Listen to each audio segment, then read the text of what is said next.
Morning, everyone. Before we begin, just want to mention some sponsorships for today's class and for this week's learning.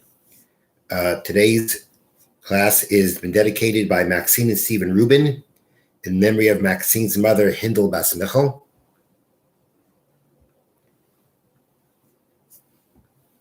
And this week's learning is dedicated in memory of Morris Robinson, Moshe Nachman ben Yaakov, by his family.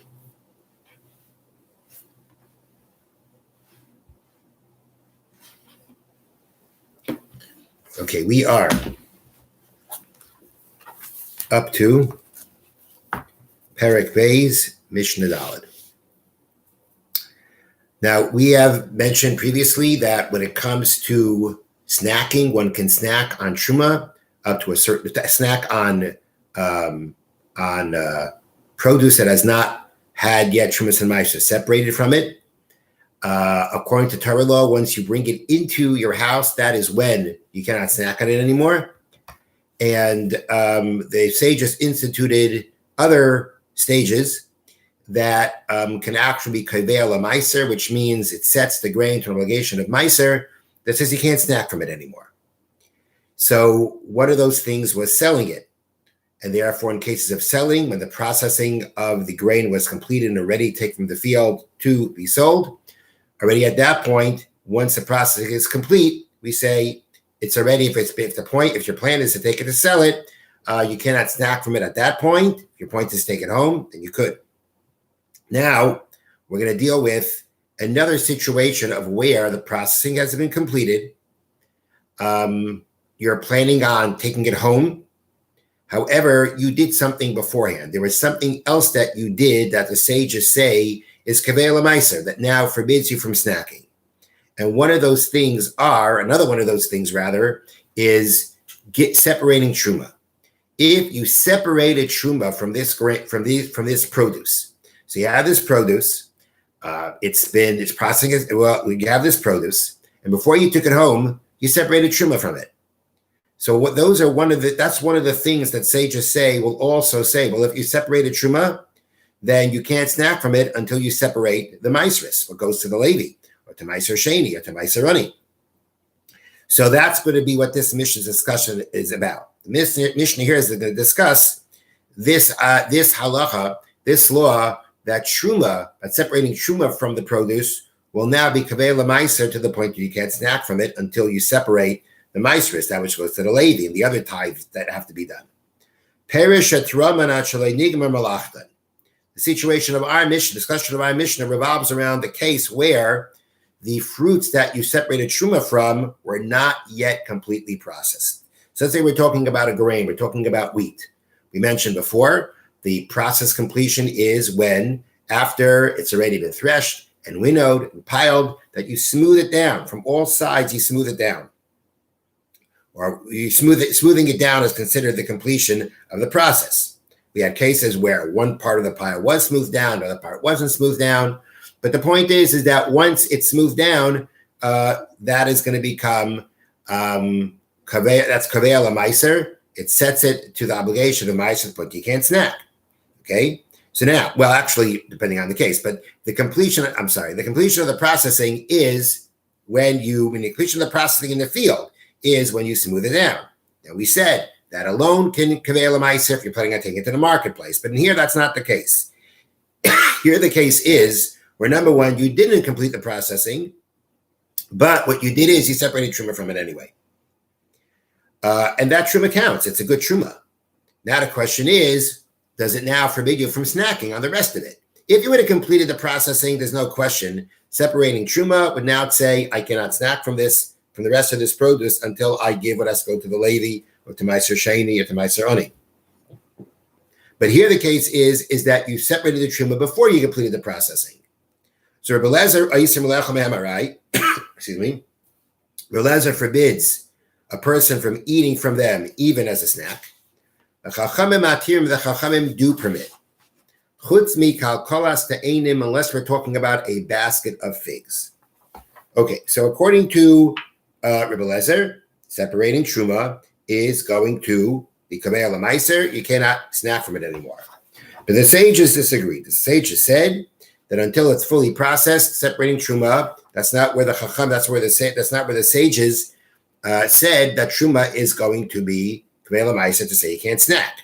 But it's an exception according to the chachamim, and that is a basket of figs, of fresh figs.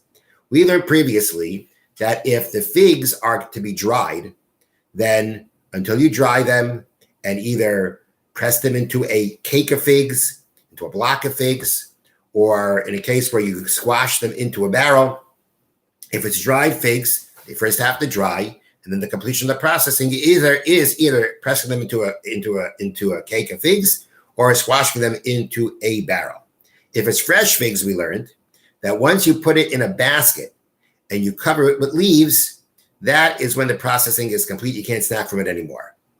So according to the Chacham are saying that if you separate, so Eliezer said, if you separated before you completed the processing, you can't snack anymore.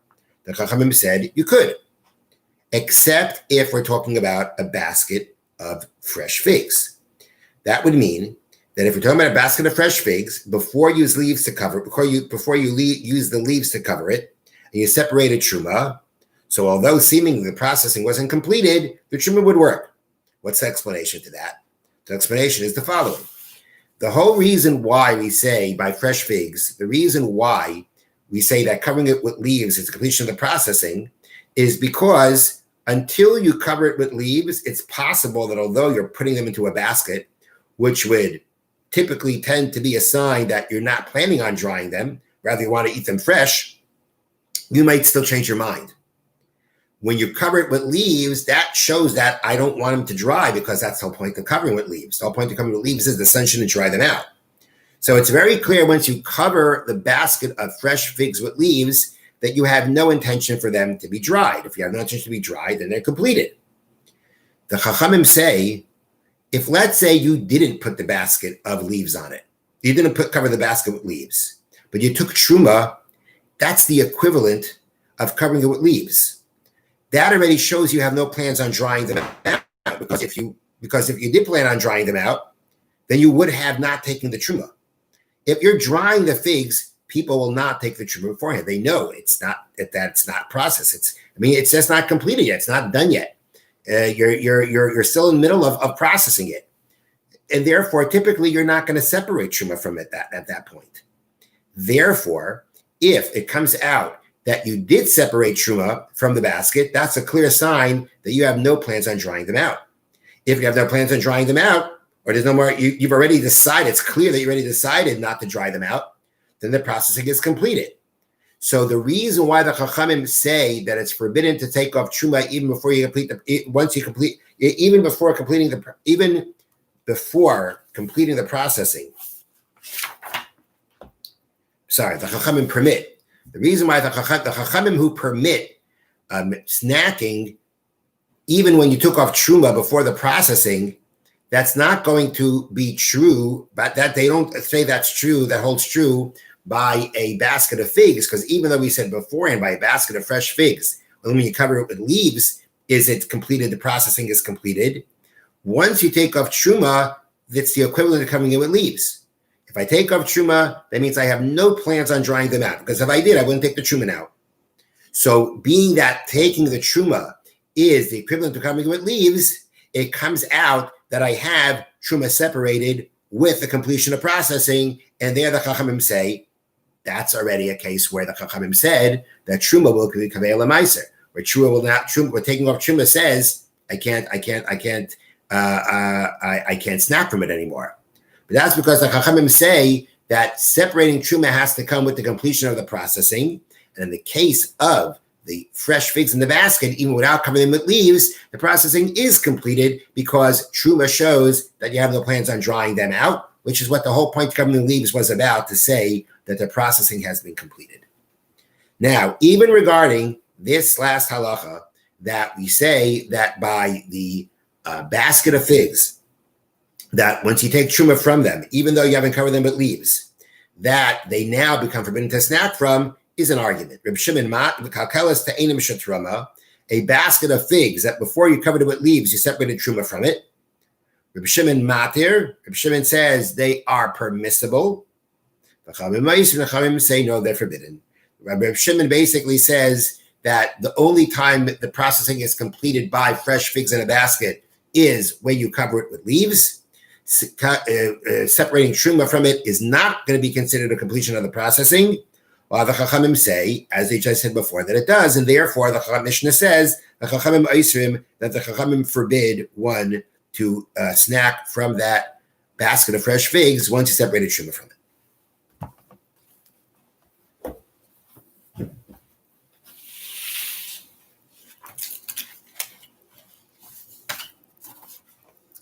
Okay, the next paragraph here in the Sefer Chavetz Chaim, the book Chavetz Chaim that deals with laws of Lashon Harah, is v'oiver nami masapru makabo, one who speaks Lashon Harah, one who listens to Lashon Harah, also transgress a prohibition l'sachalu Hashem kachi, prohibition that it says in the Torah, you shall not desecrate my holy name. Now, there are a number of ways that prohibition can be transgressed. And here the Chavetz Chaim explains why speaking Lashon Harah or listening to Lashon Harah does so.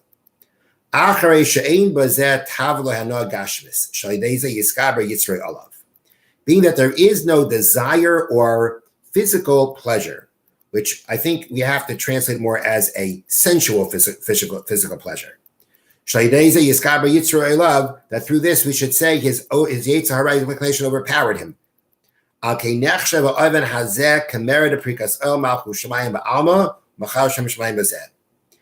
this sin is considered an act of rebellion against Hashem, and that's the desecration of Hashem's name.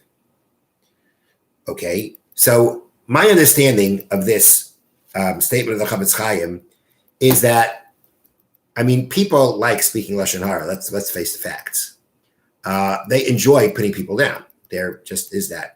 There are people who enjoy doing that. Makes them feel better about themselves. And so you can't say there is no pleasure or delight, in speaking Lashon Harah. But the point is, it's not a sensual pleasure. And therefore, it's not the kind of a sin where we say, well, the person's temptation, desires got the best of them. It's hard to control. So therefore, when they succumb to that kind of a sin, it's not considered a desecration of Hashem's name. But where there is no sensual pleasure from it, like eating something. So although you delight in it, you like doing it, that's already something you're expected to control. And if you don't control it, that means you don't care. That's what Chavetz Chaim is saying. And that's an act of rebellion against Hashem, and therefore it's considered a desecration of his name. This applies even to any Jew. Ubefrat, and all the more so, if they were talking about an important person, that everybody watches, people just watch what they pay attention to what he does. That certainly desecrates Hashem's name. If a person who people look up to speaks Lashon Harah, and people now learn from that, and they see, look, this person who is seemingly a Torah scholar or a righteous person is speaking Lashon Harah, then that's desecration of Hashem's name. That basically lessens this prohibition in people's eyes. If someone who's a Torah scholar or a righteous person, or seemingly a righteous person, is going to speak Lashon Harah, so that adds to the desecration of Hashem's name. All the more so if this is done publicly. This increases the severity of the sin. Because now this person is called someone who desecrates Hashem's name in public. Publicly desecrating Hashem's name is clearly more severe. You, in front of other people, desecrate Hashem's name. That's a true act of desecrating Hashem's name. There's private desecration when you just do something because you're not controlling yourself when you should, or when it's expected of you. It's something when you privately rebel against Hashem. That's a desecration of Hashem's name. But to do that kind of rebellion in front of other people, that really desecrates Hashem's name. Because you're doing it in front of other people see it. And therefore, the person, according to the way Chavetz Chaim is explaining here, the person who speaks Lashon Harah publicly, that person is considered desecrating Hashem's name in public, which increases the severity of the sin of desecrating Hashem's name at a very high level. Have a great day.